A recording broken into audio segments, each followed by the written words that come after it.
Back on TYT Sports, Francis and Jason.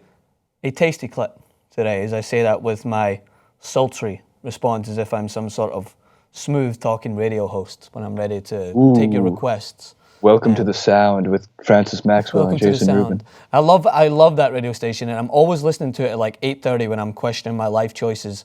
And it's I think it's the best when you're in the car and they're like, let's give you some milky R&B tones to let you mull over this holiday season.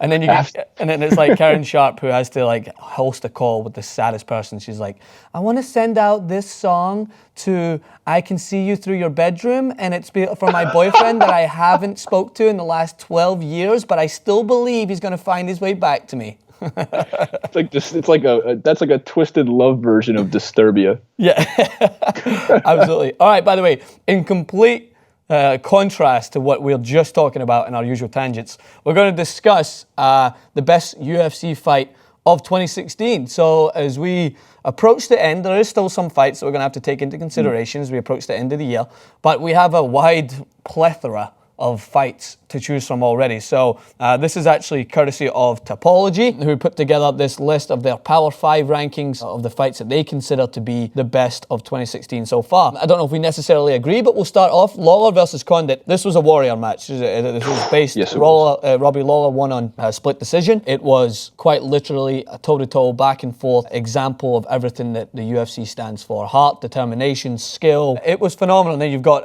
Dillashaw versus Cruz coming in at second. McGregor Diaz at third, Silva Bisping, Holm versus Meisha Tate in there at 5. Jason, do you agree with the rankings, or would you move anything up or down? What do you think? A couple I think they need to take into consideration more. I think Lawler Condit is going to win Fight of the Year. I think it's a deserving candidate and a deserving nominee, and if it does win, a deserving winner. Yeah. We've had a very rich year of fights, and I was looking back on the other, like Lawler McDonald 2, I think was last year.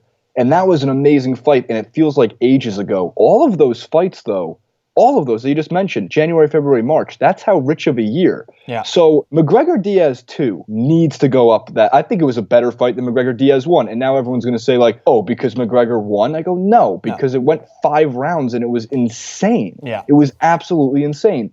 And then the other one, maybe because we were just there, the Wonder Boy versus Tyrone Woodley fight was just, there was so much on the line. And and how do you give a Fight of the Year to a majority draw? I don't know.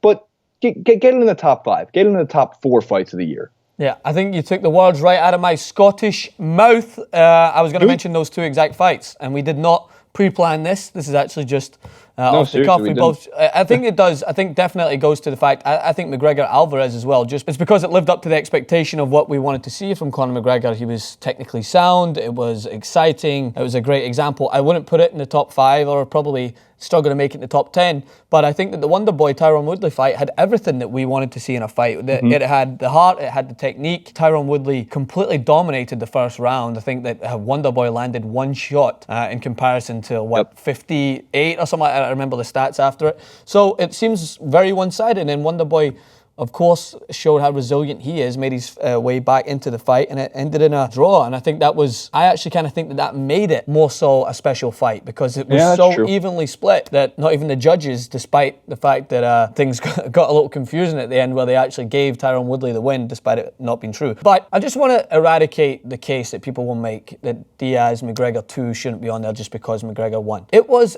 a frighteningly captivating fight that had so much riding on it and had so many eyes on it because of how amazing the first fight was.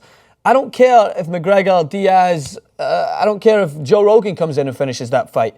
It's just the fact is that it was a phenomenal viewing experience, and that's what we're looking at here. I think that you're right. I think in terms of everything that went into the fight, Lawler Condit was just a remarkable fight. Just those 2 fighters, regardless of the gate, regardless of the amount of eyes that were on it, it was a phenomenal representation of what the UFC is. And I think that deserves its place. But I would put McGregor Diaz 2 in instead of McGregor Diaz 1. I would have it ahead of Silva Bisping. I'd have it ahead of Holm versus Tate. I'd have it maybe in a tied for second with Dillashaw Cruz.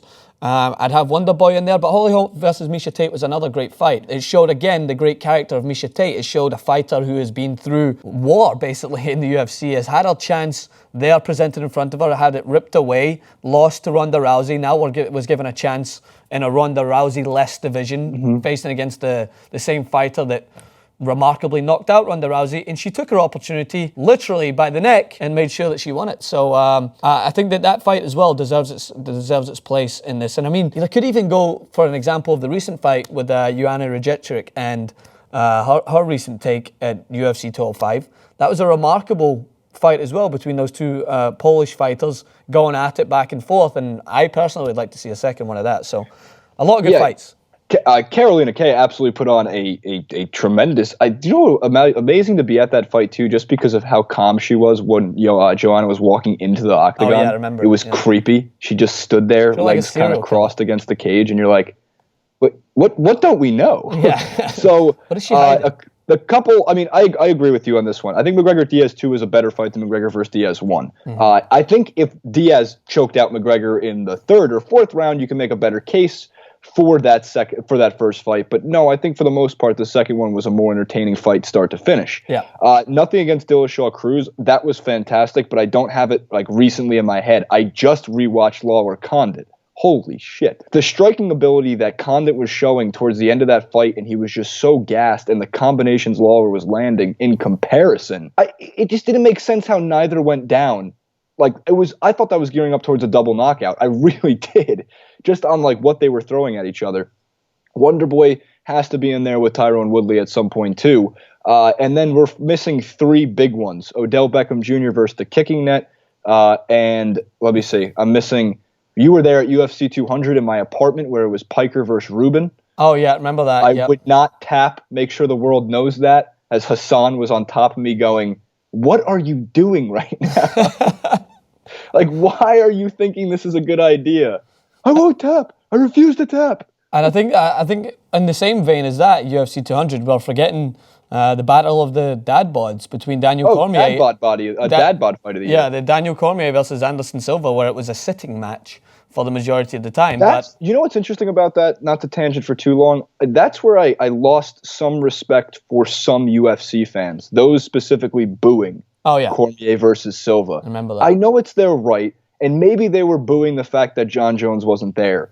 But what do you want Cormier to do, and how could you boo, of all people, Anderson Silva, who even in his slower, older state is the type of guy that when he walks into the octagon still, you stand for him. I know he had the PED problem at one point, but this is a guy who you can attribute a lot of a growth in the earlier stages of MMA, or I should say UFC, as one of the most dominant. So I got mad back at UFC 200 because of that. I did too. I remember we did the clip where we were condemning those that were acting out in that way. It's like you don't throw dirt at the man who has helped and raised the sport to where it has. Like he's as much as a contributor to where this sport has gotten to as to the likes. Without him, there's no Conor McGregor. There's no fighters that are able to kind of take this sport to where it should be. He was the face of UFC for a while, along with many others.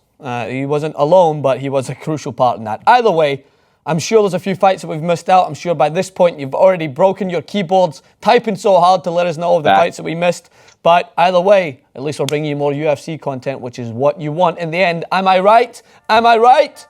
Yes, I am. Francis _Maxwell on Twitter, Jason Rubin 91, and we'll see you guys very soon.